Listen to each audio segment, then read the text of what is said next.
Hey, before we get into today's episode, if you're a podcast host or guest, listen up. I've produced over 200 podcast episodes and guested on 50 podcasts just in 2025 alone. And let me tell you, nothing grows your audience or builds trust faster than being in front of the right listeners. That's why I created my podcast tour offer.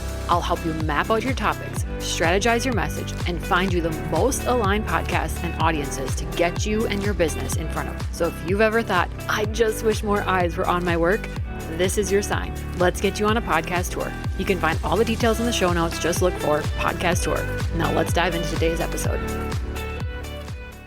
Today's guest is an absolute powerhouse. I'm so excited to have Samara Bortz here. She is a mentor, coach, designer, musician, and host of her own podcast, the Lead with Heart podcast.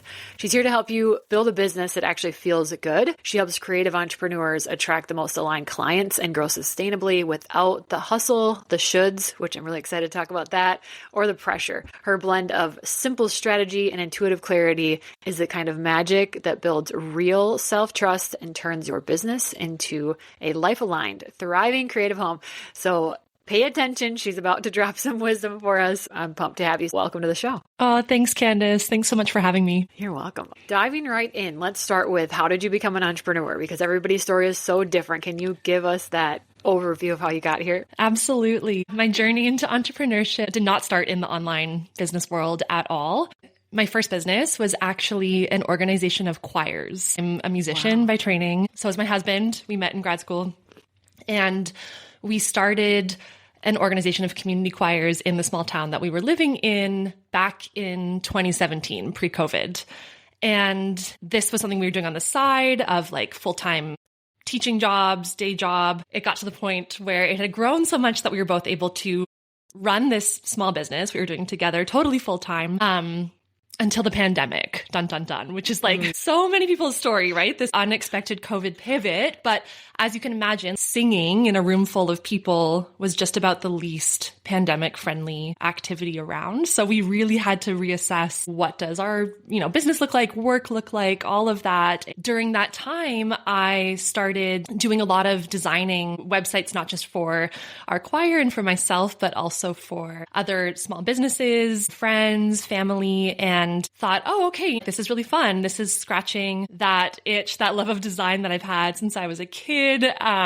Could this be something that like really complements the musician work that I'm doing? So I launched my design business during the pandemic and grew it sort of over the past 5 years in that, journey of figuring out, okay, what's my difference as a designer? What can I really bring to my clients that is helpful and supportive to them beyond just giving them this beautiful website? I really was able to tap into this impact and connection around brand strategy and coaching. I always took a very like coaching, mentorship-led approach to brand strategy and started offering mentorship and coaching as a separate offer, which has now become my full-time work after having a baby just about 2 years ago, coming back to work, realizing, okay, I can't sit at my desk and design websites for 60 hours a week. It's time to really fully lean into this different aspect of my work, this coaching aspect that just affords a lot more time freedom and truly where I feel I can make the biggest impact for my clients as well. So that's the long-winded twists and turns, pivot-filled approach to what entrepreneurship looks like now. Oh, I love it. Everybody has so many pivots, and it's a great reminder that when we're looking at social media, we're looking at beautiful websites, and we think it was an overnight success. It's not true. I have had so many guests on, I've never heard someone say,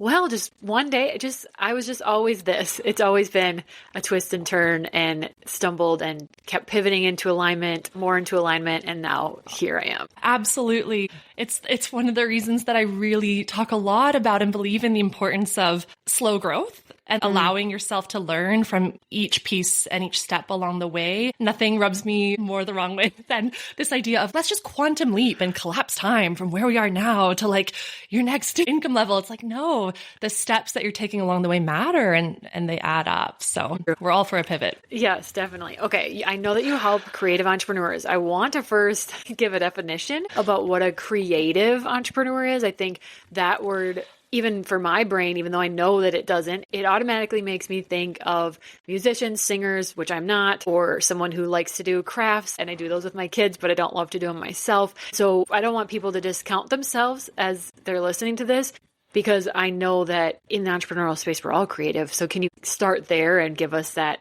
what is a creative entrepreneur? Yes, that's actually such a good reminder for me to speak to this more in my own content and messaging, because a lot of my clients are in creative realms, as in I do work with people who are designers, people who are in more visual or musical worlds, or like teach and have that as part of what they do. So there is this like actual, like, okay, I'm doing creative work. I'm an artist. But when I think of creative entrepreneurship, I'm thinking more of like building the kind of business that allows you to live a life that is not typical, where there's more and where there's creativity in the thinking and the things that you are making and putting out there. You might not identify as a creative, but I would bet that you're spending a lot of your time creating, having an idea, turning it into an incredible podcast that your people get value from and find connection to. And like, that is a creative act. You know, I think that all of us have creative aspects to our work, even if we don't necessarily think, oh, I'm that artistic, artsy, creative type. Right. No, that makes perfect sense. Every podcast episode that I create is essentially that. It's creative. I think about why I'm so drawn to helping others guest on podcasts as a way to be strategic in their business with their visibility and their networking and growth, because it is different and it lets you be creative and it can work for you in that way. So that matches well.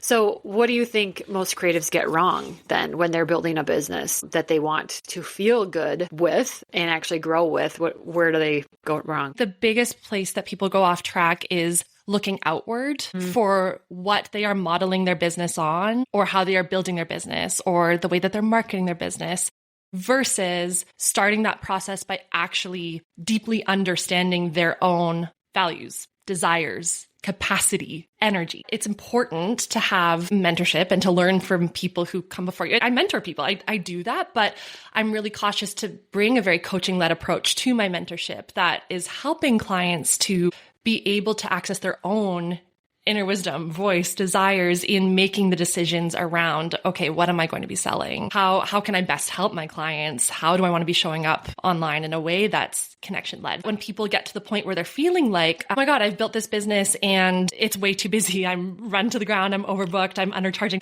They've often built it based on what they see someone else doing, and someone else doing, quote unquote, successfully, without asking the question of like, is this actually going to work for me and where I am in this season of life? I love that, because in some of my twists and pivots, I did a mindfulness and meditation coaching certification, not really knowing why, but turns out I can look back and see that I just needed it. I needed that personally, healing personally, but it is a basis for me in the clients that I have, because I'm very anti, as you are, hustle and doing things one way just because somebody else said it was supposed to be that way. It's a lesson we learn over time. I know I had to make my own experiences before I got to this point where I'm like, let's do the things, let's check in with ourselves, because that's what I hear you saying, bring it back home and what feels good to you. And doing 30 reels in 30-day challenges, which I've done 2 of them a few years ago, that did not feel good. That felt like a grind and a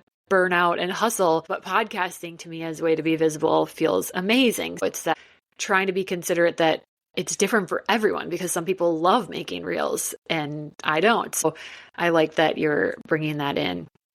Yeah, here. I love that you've connected with this form of marketing and sharing that's really aligned for you. And you might even see this with some of your clients too. Someone might think, oh, I should be pitching myself on podcasts in order to be more visible. But if the first thing you ask them is, do you like speaking? Yes, do you listen to podcasts? Yeah, right. And if they say no, it's like, well, maybe that's not for you. Maybe the avenue is to, look at written form. There's so many ways that we can put ourselves out there, and so many ways we can structure our business. We need to let that be first guided from what works for us, which requires knowing ourselves, right? And building self-trust, which is the most important skill you can develop in entrepreneurship. So that's my next question. How can we build that? How can someone that doesn't feel like they can trust themselves? Because I know in my journey, with all those twists and turns and outside noise that you hear of, oh, she's changing her mind again. How is this ever going to work? There's this negative connotation with that. Whereas now I'm far enough in where I can stand here and say that is a powerful move to be able to feel something out of alignment and make a choice and change it. and make that pivot. It's such a CEO move instead of being this negative thing that you'll never be successful because you're never sticking with something long enough. When you've had all those twists and turns though, and you can start to think you can't trust yourself. So how do you build that back up? What are some things that someone can do? I can speak to some ways to cultivate that self-trust in a pivot. That's a really good example. That's often when it comes up is when we are being called into new territory, whether it's clear something's just not working or there's that internal desire to step into a new type of work. Something that's not talked about enough, but is so incredibly important is looking at ways to create safety for yourself. Safety is what builds that self-trust. Okay, so in a pivot, for example, there's nothing that makes a pivot more challenging than the external pressure of this has to work now. And that pressure is often created when it's like, I need a financial result immediately, right? Mm-hmm. We're running businesses, we need to make money, but also there's something to be said for allowing yourself to be financially supported ahead of making this big leap or change. So anytime that I've made an adjustment in my business, I've had other steady work coming in from elsewhere. Sure. I think there's real value in a side gig or a part-time job or continuing to do the work that you're doing in your business right now as you're building out that new course you're going to launch or the offer that you're doing, instead of just saying, okay, this isn't working, I'm going to go a complete 180. Like create that safety for yourself so you don't have that external financial pressure to make this work or not, because that puts you into fight or flight immediately. We need our basic needs met. That's a really, really big one. And another way that self-trust is built is through repeated action. We all have this imposter syndrome at the beginning, and yeah, we can develop practices that help us to be more grounded, journaling, meditating. But the biggest thing that's going to build the trust is by doing and by gathering data and feedback as you are doing. What worked? What didn't? What do I need to do more of? What do I need to let go of? One of the ways that I often talk to clients about creating that safety and self-trust to take those actions when it does feel scary is by breaking them into smaller steps and looking at those steps as a bit of an experiment. So again, no pressure on the outcome. I have a client right now who's postpartum and returning to work, and she's in a bit of a shift and a pivot in what her work looks like, okay? She's brilliant at what she does, but there's this real block around, it feels scary to show up and create content right now. That feels really vulnerable in this season where my time is so limited. So we are experimenting with, okay, what does it look like to be able to create a marketing strategy that is not requiring you to be forward-facing and on Instagram all the time? If we spend 2 weeks simply in a writing practice for you, where you're connecting to your own thoughts, getting back into writing, something that she loves, starting to talk about these aspects of her work again without it having to be put out anywhere and without any result being expected, just a pure experiment. What can we learn from that afterwards? And what we've learned is, oh, actually, I have tons of ideas that are really great to share that I can turn into content that wouldn't have been there if I hadn't taken the pressure off and the time to just reconnect to myself and to my ideas. So safety is the really big thing, whether that's like financial safety in a pivot or in a leap, or just the safety to help yourself take action, but without there needing to be pressure on getting that immediate outcome. That's a great point, because when you don't have those needs met, or you have that pressure, like you mentioned, like we need to make money and it's got to happen right now, your decision making is just so clouded, and maybe things won't work out as best as they could when we are in that safe space where we can gain more clarity and have less pressure when we're working. And do you notice that a lot of your clients, and I ask this because I think that a lot of the times when I put my own pressure on myself, it's not necessarily from anyone else or the world or outside me, but it's your own mind kind of being your worst critic or whatever, and putting that pressure on yourself. Do you see that it's usually we do it to ourselves? Oh, absolutely. Right. If it's like, yeah, my needs are met, but now I'm just working on growing my business. Totally those stories of like, perfectionism, or it should, in quotes, has to be that way, totally pops up. I see this for myself, actually. The way I often tell this story or reference it is through my own journey of figuring out what marketing looks like for me. Are you into human design at all? Yes. Yes. Okay, so I'm a manifester and have like very like non-sacral, like work in spurts and then need to recover and disappear off the face of the earth for periods of time. I'm a projector, but I am the same way. My energy is like high and then way low for a long time. And so I have to batch my whole life. And yes. But I fought against that for years because there's this narrative for the human design nerds out there, this like generator, consistent energy narrative of like, you must be consistent. Consistent is key. And that shows up in marketing all the time, like post 3 times a week. Put out 1 podcast a week. If you're not consistent, your community won't know what to expect from you. Sticking to a consistent schedule like that fundamentally does not work with who I am and my energy. And I battled it. I would be consistent for a month, inevitably burn out, and then disappear because I was so tired. I had to stop creating, stop showing up, feel guilty about it, beat myself up about it, and then like start the cycle again until I learned through experimenting and through getting data from these experimentations that I can just create content for a few weeks, launch something in that period of time, intentionally say bye, see you in a while, you might see me on my stories. No one cares. Everyone's still there. Disappear, rest, come back when I'm ready. And people still want to work with me when I'm not there. The inquiries still come in. So anyhow, all that to say is that was an external narrative. That was pressure I was putting on myself. You have to do it this way because that's how it's going to work, which was just complete BS. You know, that was a tangent to answer your question of, yes, I see that in my clients and I see that in myself and I'm still learning. Yes, I keep saying I'm unlearning. I'm a projector and we need alone time. Our energy has big dip. It's not consistent. And in I think my sacral's open, crowds and people. And I used to be a teacher as well. I think you said you were too. Okay. Yeah, I was. Yeah. And so I would be so exhausting. drained. Yeah. And my husband's a generator, so he'd be fine. And Same. He's a teacher. And I would not be fine. Every day I would come home and like crash and need to literally crash out, like take a nap. And then I had my own kids and I was like, oh, I can't do this anymore. So I need to leave. Needs to be changed. But anyways, I also grew up as an athlete. I played basketball in college. And so there's no like, check in with yourself. Do you need rest? Take some rest. No, there's no option for that. No, zero. And same for you probably with the being a musician and things like if there's... you practice daily. Yeah. Daily. And then if you have a performance or I have a game, it doesn't matter if you're tired or sick or burnt out, like you need to show up and you need to perform at a high level.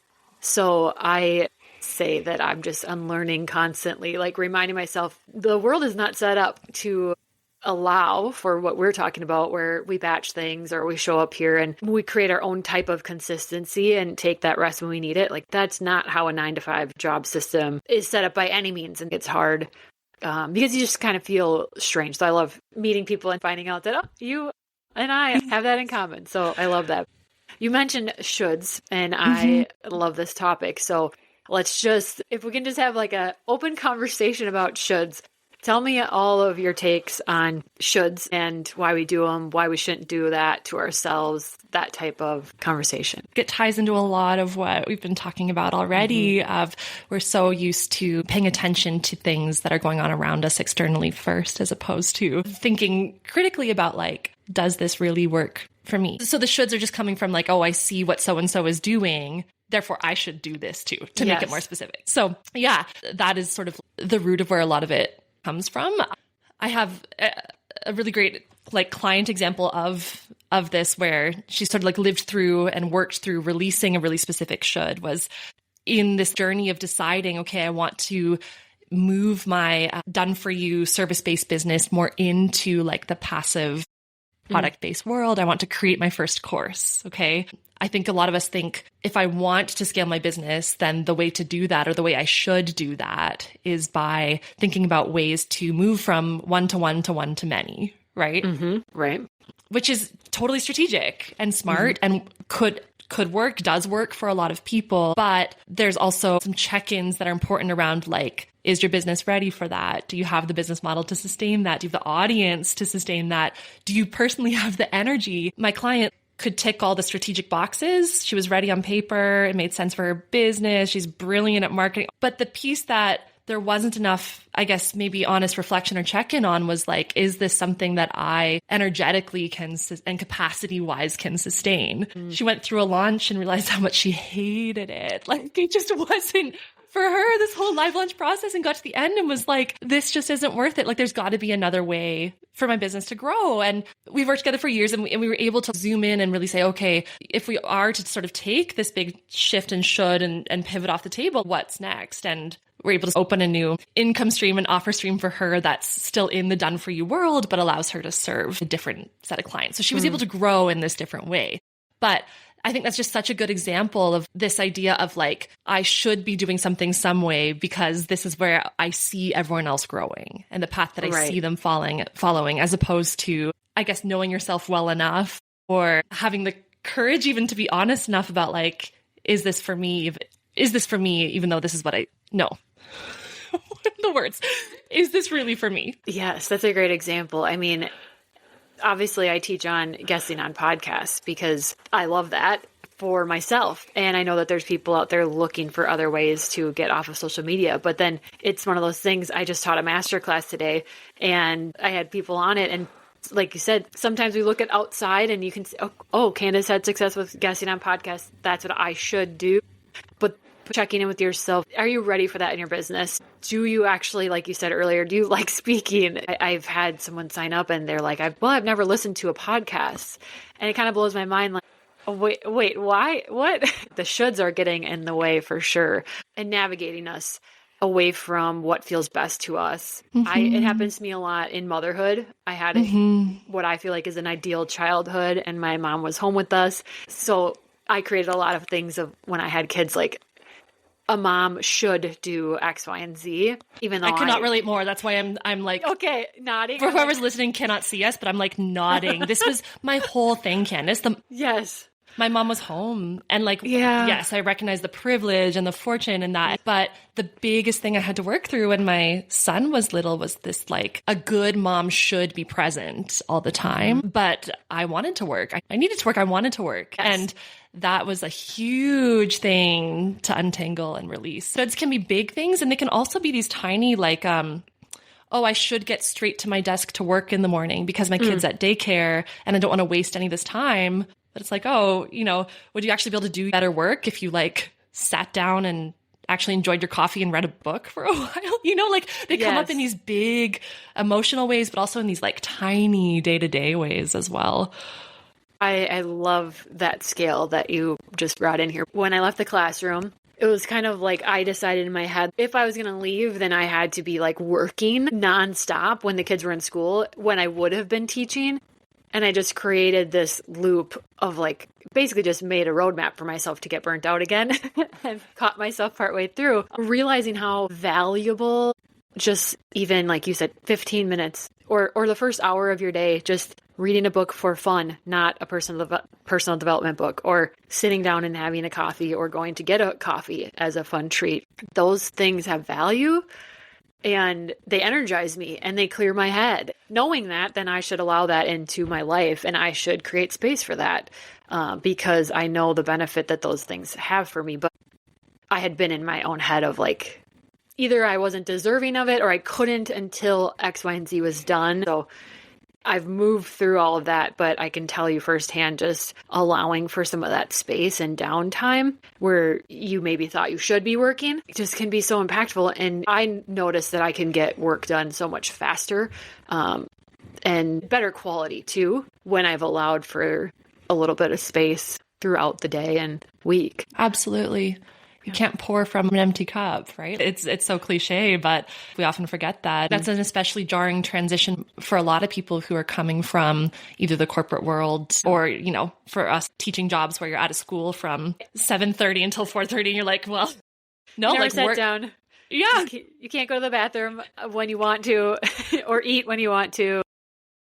And extra hard, I think, for moms. Like I work with a lot of moms. I'm sure you felt some of this too, and I did as well. The nap window to get your work done is limited. So like I'm not going to start that by journaling. Waste of my time. Right? But actually, that's where I get my ideas from because I am creating constantly. It's a real perspective shift in how we approach what it means to work. Yes. And it goes back to what you said earlier of you have to learn yourself. I'm 38. I'm a millennial. I think that there's a lot of us of that generation right now just meeting ourselves again after motherhood, after the career. We're in this space where we're like, hi, who are you? Like, you're here too. What do you need? What lights you up? What are we good at? And I think that's awesome. It's fun to see it all kind of unfolding on social media, on Threads. That's where I see the most of us sharing, and it's been cool to watch. Okay. If someone is actually feeling just sick of marketing themselves, what do they need to shift? They need a little bit of what we were just talking about before. They need to look at their shoulds. Yeah. Like shed or shred. What's shed? If it's feeling really heavy, I would literally pull out a piece of paper and make a list of like, okay, what am I currently doing? What are the stories that's coming up with each of those? So is it like, okay, I'm hating Instagram right now. Well, why? I bet there's a should in there. I should be posting 5 times a week. And actually that's exhausting. Okay, well, why should you be posting 5 times a week? Do we know that by posting 5 times a week, like that is what is driving your sales right now? Or can we run an experiment? Can we say, you're going to post twice a week on Instagram, and you're going to fill that time that you were spending on that with something nourishing for you that's going to rejuvenate your ability to create and to think again. That's an Instagram example, but I think that can apply to whatever you're currently doing in your marketing. Probably it's not feeling good. You're hating it because there's some aspect of pressure from a story that might not be true for you. So I'd start with that audit and then look, okay, what's a way that I can adjust, refine, tweak, reduce, and see how that feels, see what actual results come from that. I love that tip. It's like do a little brain dump and then prioritize what's on there. A lot of times you find too that there's things that you're just doing that you were doing because it's like a box you were checking and it just became second nature. And maybe now in this season, those can either be delegated or they can be taken off your plate. They're not a high priority anymore. Maybe they were in a different season. And so that's just a good audit. We've covered a lot. We've gone a lot of places. Is there anything else that you wanted to make sure we mentioned before we wrap up? Oh, I don't think so. That's a lot of good twists and turns. Yeah. I hope it gives people just permission and empowers them to audit themselves, make changes, make the pivot, and not because we said they should, but because it feels good to them. And it's just going to help get you further along or closer to that more aligned path that we want for your life. Absolutely. Yeah. That's a really good way to put it. It's permission to allow for it to feel good. I often think, what is like this sort of like growth that we're all chasing? What cost could that come at? And it's okay if I have to move a little bit more slowly to that, but it actually feels good along the way and allows me to have more of the balance in my life along the way. Like, isn't that worth more? Permission to be honest with yourself about that. That's perfect. Okay. I know you have an awesome Heart Hour offer. Tell us about that. If someone is listening, they've been here this whole time and they're like, I love this talk. I want to work with you. What does that look like? If you're still here and you want to chat about working together to add more of this heart, this ease, spaciousness into your business, whether you're in a creative industry or you identify as a creatively thinking human running a business, I would definitely direct you towards the Heart Hour. It's essentially a one-on-one business intensive. Okay, I call it a Heart Hour. It's a tiny bit of a misnomer, but I like the alliteration, so I don't care. But really, it's a 3-day intensive where we work together one-on-one on your business. So we do a deep dive strategy call where you bring typically one specific topic that usually helps if we have something focused we're going to work on, whether that's finding an aligned path for visibility to get more eyes on your work, whether that's digging into the specifics around an offer and making it feel more good for your current capacity in terms of logistics, pricing, content around it, whatever that is. You bring a specific piece of your business and we do the deep dive strategy and then have a few days of post-call support via voice note and text message just for that continued integration. So it's a bite-sized way to get some very tailored support on a specific area of your business if you're not ready to jump into a full long-term mentorship style container yet. Perfect. And where can we connect with you after this? You can head over to my website if you're interested in learning about the Heart Hour, if you want to book one.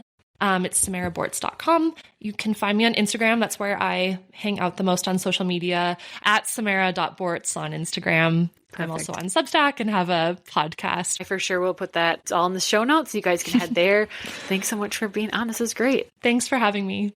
Hey, before you go, if you've ever wished podcast guesting or hosting felt a little easier, you're going to love this. I started a free podcast matchmaking community where hosts and guests can actually connect, swap shows, and find aligned conversations without all the cold pitching and chaos. It's totally free, it's super fun, and it's growing every day. So whether you're looking to grow your audience, get in front of the right people, or just finally get your message out there, come join us. You can find the link in the show notes to join the community.